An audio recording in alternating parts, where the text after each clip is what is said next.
Hello. So you guys should have a pretty good basic understanding of Coloroso and her techniques and her theories. So obviously we're going to go back to our jellyfish model versus our backbone and our brick wall. But she also breaks situations down into three topics: realities, mistakes, and problems. And she always refers back to keeping the dignity and always teaching a lesson. Every opportunity you have to teach a child something, a student something, use that. Her first category are called realities. So they're things that just kind of happen. There wasn't really a problem. There was no mistake going on. It didn't mean to happen. She uses an example such as dropping a cake. Nobody wants to drop the cake. They're not going to sit there and do it maliciously. You're carrying it. It's a little top heavy, and it falls off the plate onto the floor. Okay, or dropping a glass of milk. So your first instinct is obviously to freak out. You're going to want to scream and yell and, oh my gosh, I'm running late, now I got to clean up this cake, or now we don't have a cake to bring to the barbecue, or I know, there's milk everywhere, oh my goodness, so you want to freak out. The Coloroso says to take a moment, and even if you do freak out, just take a moment and think it over. So there's three different people that are going to handle the situation differently. So jellyfish are going to take it on all on their own. They're going to say, oh, sweetie, come over here, sit down, here's a cookie, or, oh, that assignment was just too hard for you. Let me find you an easier assignment. So they don't give ownership at all to the student. Even though they didn't mean to do something wrong, you still have to give them the ownership of that. The brick wall is the opposite. You lazy kid, how do you not know how to do this? I've been teaching it for 20 minutes or 3 weeks. They're going to blame the child, blame the student, take away that dignity, and you don't learn anything. They're probably going to shut down. Whereas the backbone is a little flexible. They say, oh my goodness, this is quite a mess, what are you going to do about it? And instead of just telling them what they're going to do about it and walking away, you stay there with them. You help them out. If they're having a problem with an assignment, you sit there and help them with it. Not every time, but say, they really just don't get a concept and they fail a test. That's reality. It happens. They didn't do it on purpose. It's not like they didn't study or they didn't, bring in something to do. But mistakes are a little different. So these are errors in action, opinion, or judgment. That's how Coloroso states. They're caused by poor reasoning, carelessness, insufficient knowledge, etc. So if you read the last section to yourself for a second, all of those things are things that we're supposed to be teaching our kids. They're not things that they're born with, and they're not things that all of them get at home. So mistakes are actually partially our issue as well. For instance, forgetting your gym clothes or forgetting your book. So your students are always forgetting things, I'm sure, even something as small as a pencil or an eraser. They can remember their cell phone, but not their pencil. So your first instinct, according to Coloroso, is to punish them. Oh, you made a mistake. Let me punish you. I'm going to wait till you get home. Just wait till I get home, Or the parent that goes to the school and yells at them there. What is that going to accomplish? You're yelling at them in front of their peers, their teachers, their principal. You're in their zone right there. The jellyfish parent or teacher is going to say, oh, it's no big deal. I'll just bring it up there. Try harder next time. They're not going to give any ownership. But then in 2 months, they're going to be doing the same thing. They're not going to be bringing their gym clothes. They're not going to be bringing their books to class. They're not going to be bringing their pencil. The brick wall is going to put the blame on the student. You need to bring your stuff.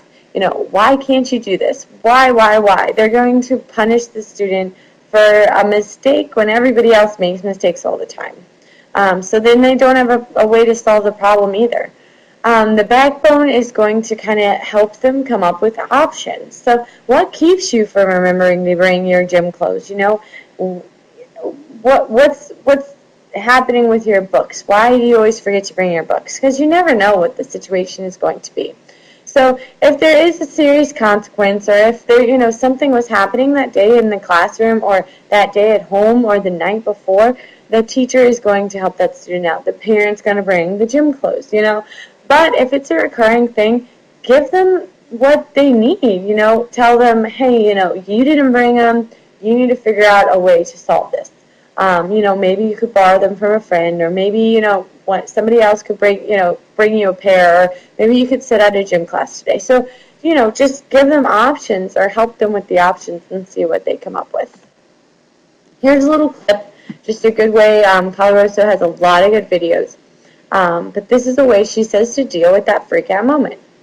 This parenting tip is brought to you by Family Services Ontario. We've all lost it. Anybody who doesn't have to listen to this piece, I'll break your arm, I'll wring your neck, you're never ever going to the grocery store with me ever again. And you say, well, that's passion, yeah, but it's not something you'd ever want anybody repeating or showing you over again. Or you're grounded for 6 months. If you've ever lost it like that, you can pull yourself back and say, kids, I've lost it. Give me a few moments, take some time out to calm down and come up with something that makes a bit more sense. And I will. You've just done two things. You've said, when I make a mistake, I'm going to own it and fix it. And you have modeled for children that when they make a mistake, all is not lost. They can own it and fix it.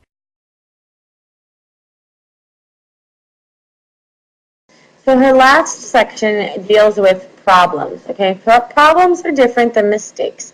It's kind of a mixture, so it's a bigger situation. So it's a mixture of the mistakes and realities. So it's something like a student borrowing something from another student and they lose it. Okay, so in this instance, it's a baseball mitt that she talks about. Well, the girl lost her friend's baseball mitt, so she's devastated. What is she going to do? She doesn't want to give them hers, but she doesn't want to, tell her that she lost it. Or the student that comes in and says, I did that assignment, miss, but you don't have it because their computer crashed or they didn't save the file right. Or, it's a mixture, so things happen, but they should have been a little more proactive. Or the kid that brings home a D. So maybe that kid did the best they could do with that D, but they're getting yelled at regardless. So in that type of situation, Coloroso says, sit down with the student, sit down with the child, talk to them. Ask them, well, how did you get this A? How did you get this B? How did you get this F? You never know what they're going to say, and you can't blame them. Because something that may seem like a huge problem has easy solutions. Let them fix it. Oh, you got an A. Well, how are you going to keep getting the A? Or you got a D. Do you want something better? Okay, how are we going to get something better? Always figure out who owns the problem first. Coloroso is huge with this. If it's not your problem, don't fix it. Sit down with the student. Is it really their problem? Is it a collective problem? Is it the entire class's problem? Don't solve it for them. Regardless of whose it is, let them fix it themselves. So show them what they did wrong, give them that ownership, and then help offer ways to solve the problem.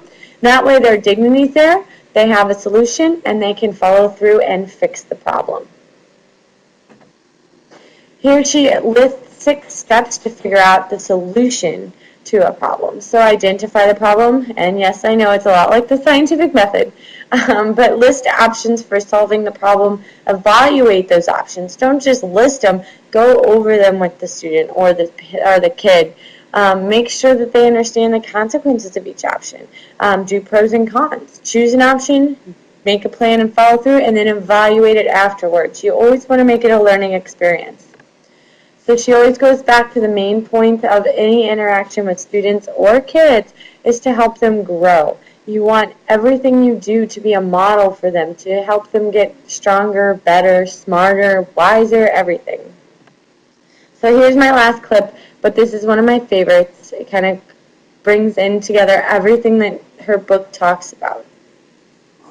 This parenting tip is brought to you by the Lyle S. Hallman Foundation. I have 6 critical life messages that I believe every child needs to get. I'm an old school teacher, and when a kid walked through that door, I didn't care who he or she was. I didn't care where they came from.